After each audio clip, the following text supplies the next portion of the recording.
Good evening. I'm Mark Werner. I'm the campaign manager with the Ellis Ross campaign, and we're so excited to have everybody joining us tonight. And Ellis, tell us where you are. I'm down in Rock Creek, British Columbia at the farm, relaxing after a grueling campaign. But where are you, Ellis, tonight? I'm at Kitimat Village, my hometown at Kitimat Village, BC. After 3 months on the road, and I'm right beside Douglas Channel. Awesome. You must be glad to be home because I know the schedule was pretty brutal at the end. We were double booked and triple booked, and you were all over the place, Facebooking and doing live videos and meeting with groups. But we really started from small beginnings, didn't we, Ellis? In the very beginning. And we met with just one or two people. We were in restaurants. We were in backyards. We had barbecues with folks. And people were really astonished and surprised when they heard your message of change it can win and what your plan was to change the party and take back the Liberal Party. Tell us, like in your words, what you really experienced as you begin to share your story. You know, it all started with our campaign team getting together and talking about what would be our platform, what would we go and say to people. And I think what really resonated with people, especially our campaign team, was the idea that let's not write a platform. Let's develop as we go along, and let's just allow the candidate to go along with what he's been developing over the last 17 years. And so when I started to talk about the history of where I came from and where I turned into a leader and how I want to transform BC under that same format, people actually came to our team. They actually could understand. They could see themselves within where I came from. Plus, they could see themselves in terms of where I thought BC's future should lie. And it was such a simple message, but a lot of people actually could see themselves inside the future and our vision that we were actually contemplating. So it was actually quite remarkable. And volunteers came from all over Ellis, and people began to join our team, and we had some really great smaller events. You started to grow. We started to go outside, and we had people coming from all over, and they began to get a lot of momentum. We had some interesting dinners too, and I remember one in particular. And people don't believe me when I tell them, but that's actually a duck head, isn't it? That's a duck head, and I went to the Chinese community, and they offered me two delicacies to show me what an honored guest I was. One was a fish eyeball, which I ate in front of the entire restaurant, and the other one was a duck head, which I also ate. It was actually a delicacy to them, and it was actually it was quite tasty, to tell you the truth. I had never imagined I'd ever eat a duck head, but people don't believe you, so I keep that photo handy. But no, people began to come out, and so we had to get really organized. And as our campaign began to gravitate and the emails were coming in, we had to build capacity because we weren't ready for it. We didn't realize how many people would come. They would email us, they would call. We began to hold larger venues. We began to hold larger events. But you know, it was a hard summer though. I mean, in the middle of all of the effects from the pandemic, all of the natural disasters that happened, the one, Ellis, that reminds me the most of an impactful thing that you did was when the Monty Lake fires happened. The whole community was burnt out. And our colleagues had said, no, don't go out there, not allowed to. But you wanted to go out, and you wanted to visit with those people, and you wanted to see them, and you wanted to talk to them. And we went out there, and I remember it was heartbreaking. And I tried to introduce you, and there was not any words we could really say. These people were staring and looking at us thinking, what do you got to say to us? And we just have a little clip of when you were first talking to them, and you had a speech prepared and you threw it away, and you just wanted to talk from your heart. And these people worked for days. Those folks there at Monty Lake hadn't slept for close to a week while they saved their friends and families' farms. And they were looking to you for leadership. General, make these comments and talking about the recklessness of people not obeying the orders. Initially, I thought that's a good thing to do. That's a good thing to say. Then I watched that video that came out.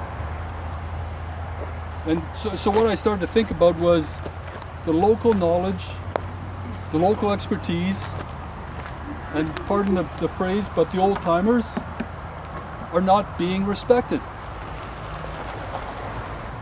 And the citizens and the taxpayers, the people, hardworking taxpayers that actually really felt ignored by John Horgan as Solicitor General, they need a voice.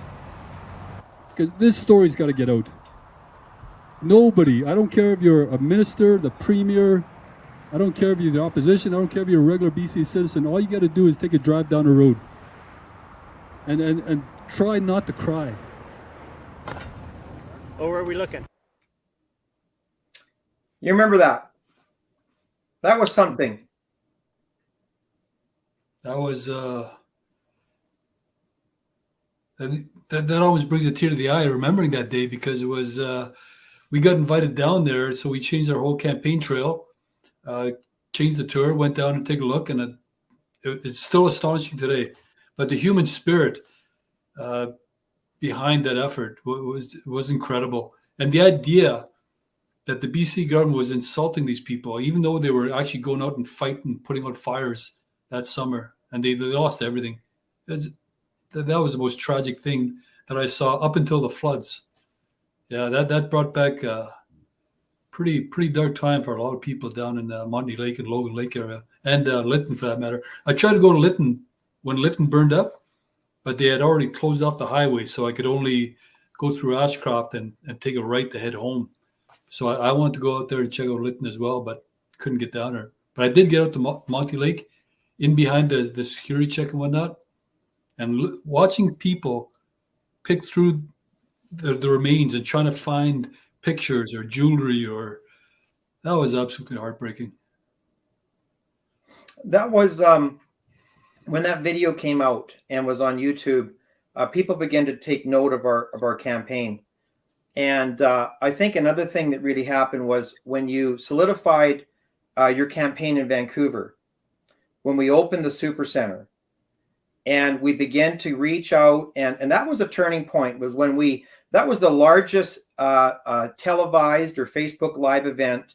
There was 1,500 people watching. That's larger than even the federal Facebook Lives from the federal campaigns for leadership for the Prime Minister. And so many people were hungry to see and hear what you were doing in the Lower Mainland when we opened that Super Center, which is now our main office, our campaign office, which runs all of our operations for the entire province. And that was another turning point. And so we have all these stages where people begin to engage with us and begin to work with us and reach out. And that was a great night, wasn't it? We had other campaigns that come too. And we've been working with other campaigns. And we had some, to be talking in a constructive. We had people come out, and it was great to see us working with everybody. And you've been reached out by many campaigns, haven't you?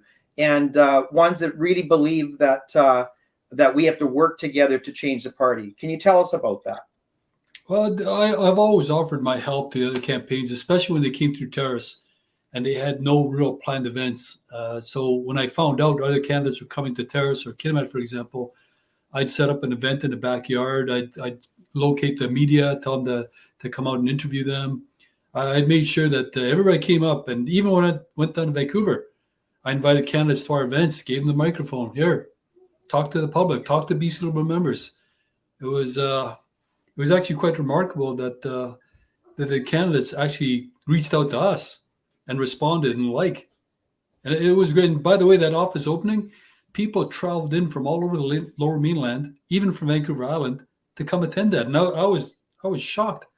You came in from where? Coquitlam?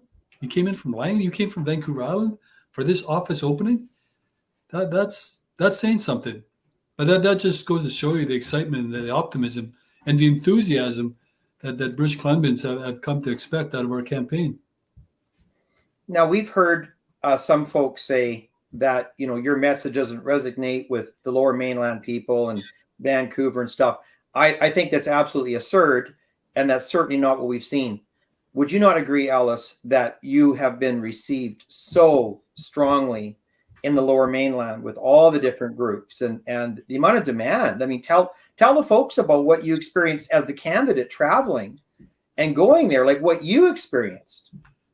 Well, initially, I went out the first time. I traveled out to Cranbrook, Richmond, Surrey, Port Coquitlam, and they didn't know me. And I didn't ask for anything. I just went out and said, "Hi, my name's Ellis Ross. I'm running for BC Liberals, and I'll come back. I'll come back." And so after I started going back to these places, they invited me back. They invited me back to Richmond and Surrey. And every time we went back, there was more people, different people showing up to meet us. I mean, one event earlier on, after the second or third time I went to Richmond, 150 people showed up. I mean, over 120 showed up on one event in Vancouver Island. But it was just a simple get to know you, spread the message. This is what I'm all about. This is who I am. This is where I came from. And then word of mouth, it just spread. It was actually very organic. It was grassroots. People just talking to each other. And our emails exploded. People were messaging and then wondering where the next event was. When I was coming back, went to Peace Region 3 times, went to Cranbrook twice, and then spent the last 3 months just going to Vancouver Island, Lower Mainland. And it was all people just inviting us back. So I don't get this idea on where a rural person can't win the Lower Mainland. There's no such thing as a rural-urban divide. At the end of the day, we're all British Columbians, and we all think the same. We all feel the same. You know, we're all British Columbians. So I don't agree with that, especially when you look at the turnouts we're getting in the urban centers. And we had kind of a surprise for you.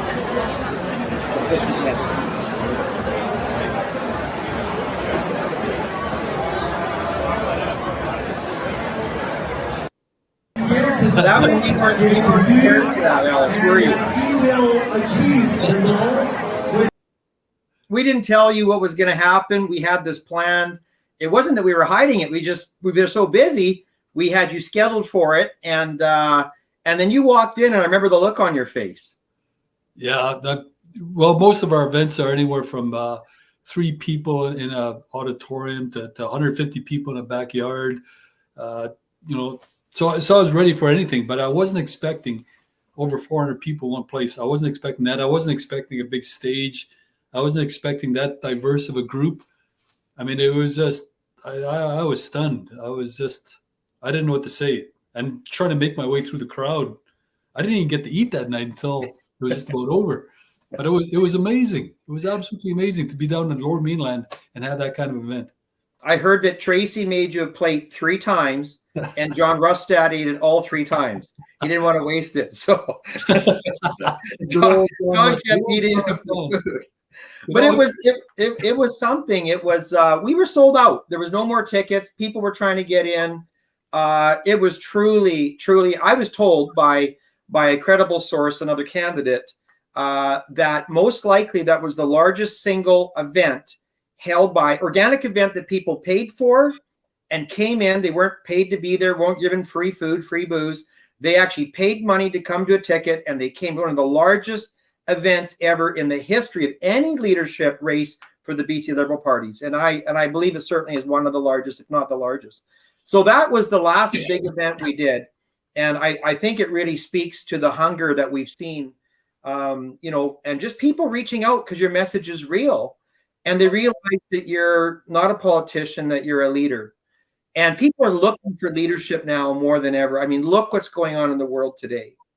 And I have to think, Ellis, when we were preparing for this, I thought, what do you say to everybody tonight on this Christmas? Now, I honestly believe that this Christmas is probably not maybe for everybody, but for a lot of people, millions of people around the world, maybe billions of people that are lonely, they're hurting, they're separated from family, they've lost loved ones, they've lost their business, they don't know what the future holds.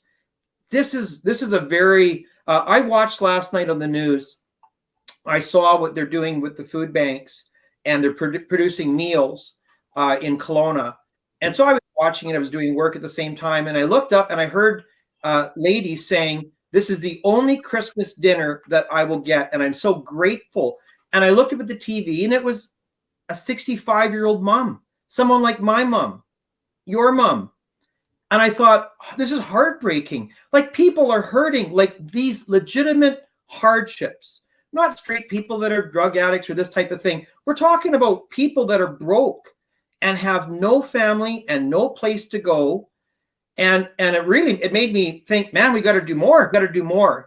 And I know that you sent that email out. We were doing an email just in preparation for this Facebook Live, and we were going to do an ask for donation. And you said, no, Mark, I want people to give to the food bank. I want people not to give to our campaign. I want them to give to a local charity or a food bank. And that touched my heart and our campaign's heart. You know, I mean, we need the money. Don't get me wrong. We're spending lots of money, but it really touched our heart that you thought about those people and that you had us change that email to say that. And it shows who you are. But to reflect on this, I just can't help but think this is one of the worst winters, Christmases for a lot of people. And for any of us that have it good, we should be very grateful and we should be very thankful and we should do more. And we should give to our charities, give to our food banks. But you, Ellis, have not always had it good. You weren't born with a silver spoon in your mouth.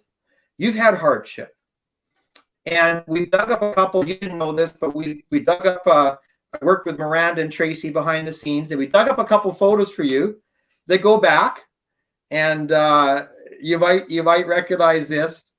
But what I would like to ask you tonight, because we didn't want to talk politics all night. This is a Christmas video and we want to spread the Christmas message. But I wanted to ask you, can you tell us what was probably one of the saddest or hardest, because you've came from nothing, you worked with your hands, you've known hardship. Tell us what you would say is probably one of your hardest Christmases that you can remember. Oh, geez. Which one? Pick one. Well, my youngest memory is growing up in a house in a village that had no running water, no sewer, very, very bare bones house. It was always cold. We had wood heat, so we had no electric heat. We had no natural gas, not like we do today. But my mom had always worked hard to provide, good food, good clothes. My dad always worked hard to make sure that we had money in the house. So there was a lot of natives like that back in those days. And it's one of the reasons why I worked so hard for economic development. But probably we didn't know we were poor. We didn't know we were because we were well fed, well clothed. But probably the toughest Christmas I ever had was as a young man, young family, no job. And what do?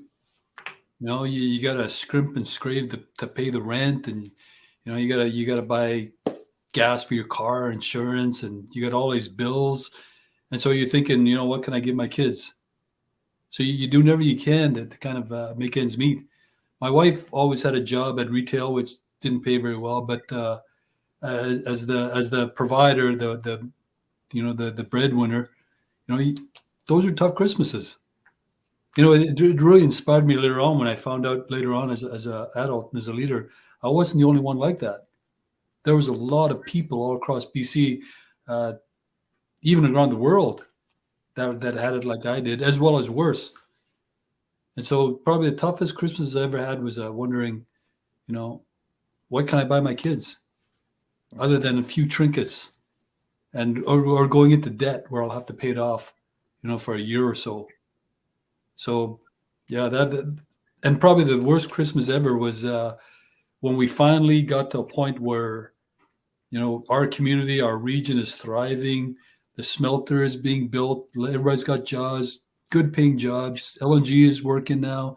Everybody's got good paying jobs. So I finally decided, for first time in my life, me and my wife decided to take a holiday for Christmas, of all things.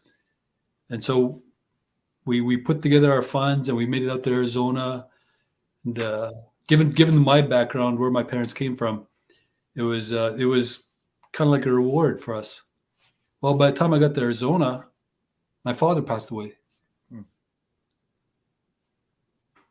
So we spent the whole Christmas trying to get home. And I don't think we'll ever leave home again for Christmas. And it was just so sad because they worked so hard. They didn't have much. They worked so hard.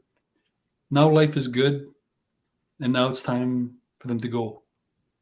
Both mom and dad. So we're still getting over that today. It's but it's what drives me.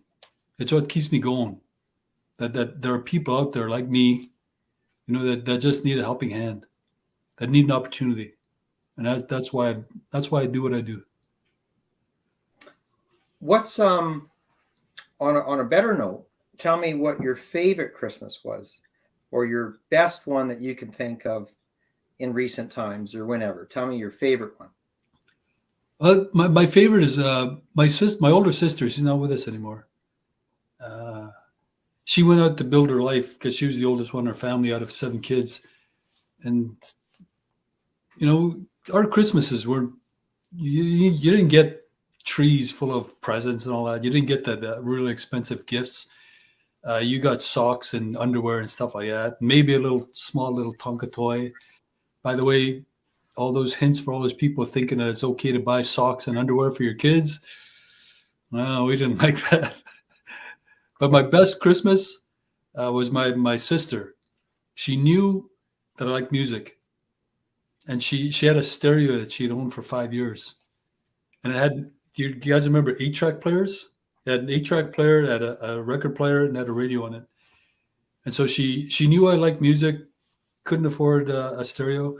So one Christmas, she actually she gift wrapped the directions for her stereo, and she placed it on the tree. And so Christmas is okay. Here we go again. More socks, more underwear.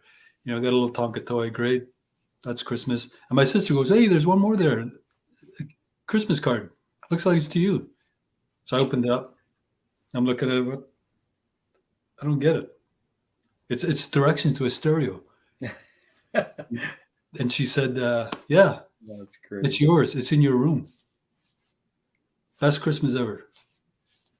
Wow. A 5-year-old stereo with an 8-track player. That's dating yourself. Oh, but always remember that. And when people don't have much and they give away something that means so much to them, but they know it'll bring happiness to somebody else. That in my mind, that is the greatest gift of all. Doesn't matter how expensive it is. If it comes from the heart, people understand it, and the people that get that gift will never forget it. I've never forget. That's over. That's got to be 40 years ago when she gave me that present. Wow. I still remember it to this day. Wow. And you got a bunch of grandkids running around the house. We've seen them there playing tricks on you, and that makes life great. And we dug up this photo of you, and who would that be? Would that be? That's Elise. In my language, that's what we call Asaba. Same name. So Ellis. She's my first granddaughter, 9 years old. She just came back from her other family today. She's half Niska and half Haisla. So she just came back and she's back with us today. Awesome. Well, and I know that you're going to have a great break there. The whole campaign team is resting as we prepare for January, and so we wanted to do this for all of our supporters and our friends. And Ellis, I know that we've had so many emails, and you see them and they're forwarded. You can only actually respond to so many people, but it's overwhelming how many people have reached out to us on Facebook. And I know that you are endeavoring, you actually do it. You actually pick up the phone and you call people. You actually answer emails. You actually answer Facebook messages. And we have other staff that help with that stuff. But we're just flooded with people reaching out to you everywhere you go. And people have just, like, how do you feel about, how does that make you feel? Like when you come into that room and there's 400 people, and I was the only one that was still trying to help you get to all those crowds. I thought I had 2 or 3 other helpers. They all collapsed by the side, and everybody's trying to get you to come eat. We still had 300 people to visit and shake hands with and take photos with. And it was just an amazing experience to watch you being loved that much by people. And just, they look at you towards as if you're the solution and what you are, in our opinion. And that's why the campaign has gravitated. But they look to you as the hope. And it's something that Jim Shockey said, and not maybe everyone doesn't know who Jim Shockey is. He's quite a big deal in my world. But he said in 2017, it was too soon. But after the next leadership race, it'll be too late. And so I believe there's timing to these things. And I believe this is your time. I believe this is your time. It's the chosen time. You're the one to do this. You're the one to lead us. You're the only hope as far as I'm concerned, and the campaign's concerned, and the leadership's concerned, to save this party, to fix this party, to change this party, to make a formative party like we used to have that can defeat the NDP, because things are not good. And I just think that Jim was right when he said 2017 was too early, but next time will be too late. And that he's putting his money on you. He's endorsed you. That's a big deal, right? And so many people, so Tom Shapitka, Dan Davies, Suzanne Anton, John Russell, all these notable people, and I don't want to miss anybody, of course I have. So many people have come out and they're endorsing you and they're speaking up for you. But how do you feel? How does that make you feel? To feel the pressure of what everybody's counting on you to do? How does that make you feel? It's expected. I've been doing this for 17 years. 2004 is when I really got my start in terms of what I want to do. And when I come back to Skeena as an MLA, I come back to Terrace, Kitimat. I come back to Kitimat Village, and total strangers for the last 4 years have been stopping me on the street, saying hi, welcoming me home, thanking me for the work I do in Victoria, thanking me for standing up for jobs and economic development and whatnot. But what's remarkable, though, is getting recognized in the streets of Vancouver. Walking down the street and car pulls up beside me and says, "Hey, aren't you Ellis Ross?" "Yeah, I'm Ellis Ross, yeah." "Hey, good job, keep it up." Me and John Rustad, we walk around down Broadway looking for lunch once in a while. People say hi to us. And so I think the surprising thing for me is when I go to other communities and people recognize me and thank me for all the messages and everything I'm trying to do for British Columbia. So it's really heartwarming. The saddest thing, though, is that the people that are thinking that I can do something, I can spread messages, I can highlight issues, but really I'm looking to be the leader of a political party who wants to run in the next election, 2024. And so for that, we got to change the party in my mind. And if we can do that and win in 2024, we can change the future of British Columbia so there are less people feeling that pinch of poverty or depression or anxiety or stress. We did it back in Skeena. There's no reason why we can't do this for the rest of British Columbia. There's no reason at all. So that it is heartwarming. I know at times it is stressful, but I do believe in a vision. I believe in people. And I think if we can create the right atmosphere, people can build their own future. We just got to build that economic fabric around them. So it's, that's what gets me up in the morning. That's what keeps me going. And you've appealed to a broad range of people. You've appealed to Democrats, Green Party. That's the amazing thing. We see these emails come in and your message has attracted all walks of life, rich and poor. I've seen you. We've tried to keep you on track, going to events, and you'll be off all of a sudden talking to some guy on the street and shaking his hand and asking the story. We're like, "Oh my God, where's Ellis?" And he's over here, talking to the real people. And it's, but it's you. It's who you are. It's quite a remarkable thing to see all walks of life gravitate towards you. And I hear what you're saying about what you can do. We lost the last election by just literally, we would have formed a majority government with a couple hundred votes. I mean, it's that sad, right? And I guess the message that I'm always saying to myself and everybody is there's consequences to elections. And we're looking at a consequence now. And there's consequences to leadership races. And I believe there's a great consequence that's possible in this leadership race if the right leader does not take control of this party and make the changes that need to happen. And I think it's just as important. So there was consequences when we lost to the Democrats, and there's going to be consequences if we don't instill the right leader in this party. And you are the right leader. You do have the right message.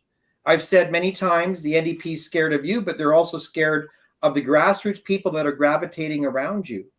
And this movement, this political movement, and you remember that lady that we saw at that large event that said that your message is resonating with women all across this country, other provinces, and that this movement is being felt not only in the province, but across Canada, and it's being felt around the world. Remember that? Yeah, that was quite the conversation, wasn't it? I was blown away. Yeah, I was trying to rush you along, and all of a sudden I heard what she was saying, and I had to stop. It was because it's true, and we're hearing this. We're hearing it. I mean, when we get emails, they're not just from BC; they're from all over. But I do believe there's consequences. We're really happy. We're really pleased with the results of our membership. We really see a path forward here, and we're not going to get political tonight. But we're really happy. We're excited, and so that's the great news. We'll talk more about that later. But Ellis, our time is running out tonight. What's your message to all of your people, supporters, friends watching? And I see that we're doing really, like, there's hundreds of people watching. And what is your message to all of your people that have signed up and all of your family and friends and extended family? What's your message to them tonight, preparing for this Christmas? Well, quite simple. Merry Christmas. Merry Christmas. Be with your family. Happy Hanukkah. Happy Kwanzaa. Whatever event that brings you together to be with your family and friends, whatever brings you joy. At the end of the day, that's really what matters to me. People and family communities. And everywhere, Surrey people are proud of their community. The people in Cranbrook, they're proud of their community. Fort Nelson, everywhere you go. And so I truly hope if you're going through a bad time, don't worry, it'll get better.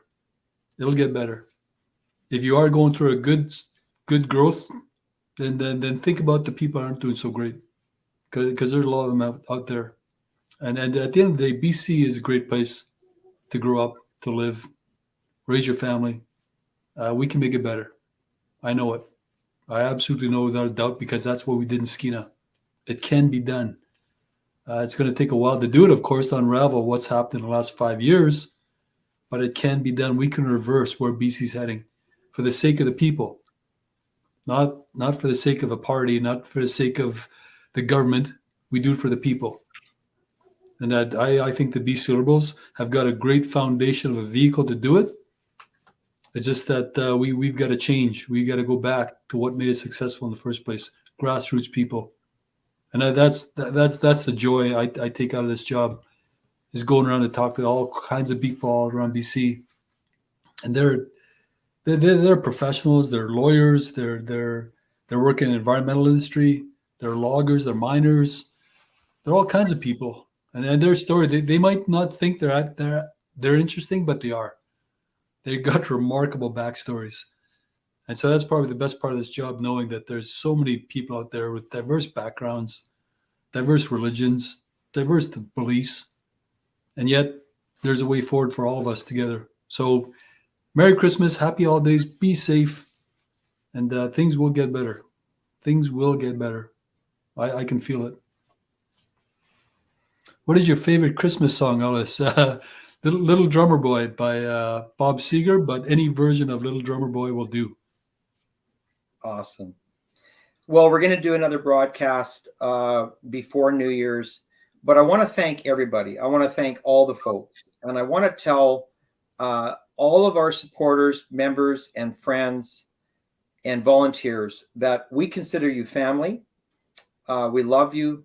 We care about you. We read every email. You're not ignored. We're not just building some sort of an entity. This is real people. We're guided by a leader that cares, and he instills that in our hearts, and we feel it, and we are constantly reminded of what Ellis stands for. So we want to thank you for coming. We want to thank you for your donations. We want to thank you for your support. We care about you. We look forward to seeing you virtually or whatever we have to do in the new year. Until then, we're going to sign off, and we're going to wish you a very, very Merry Christmas, Happy New Year's, and stay in touch with us. Ellis reads your emails. He reads your Facebook comments. We care about you, and we'll see you soon. Have a great Christmas, everybody.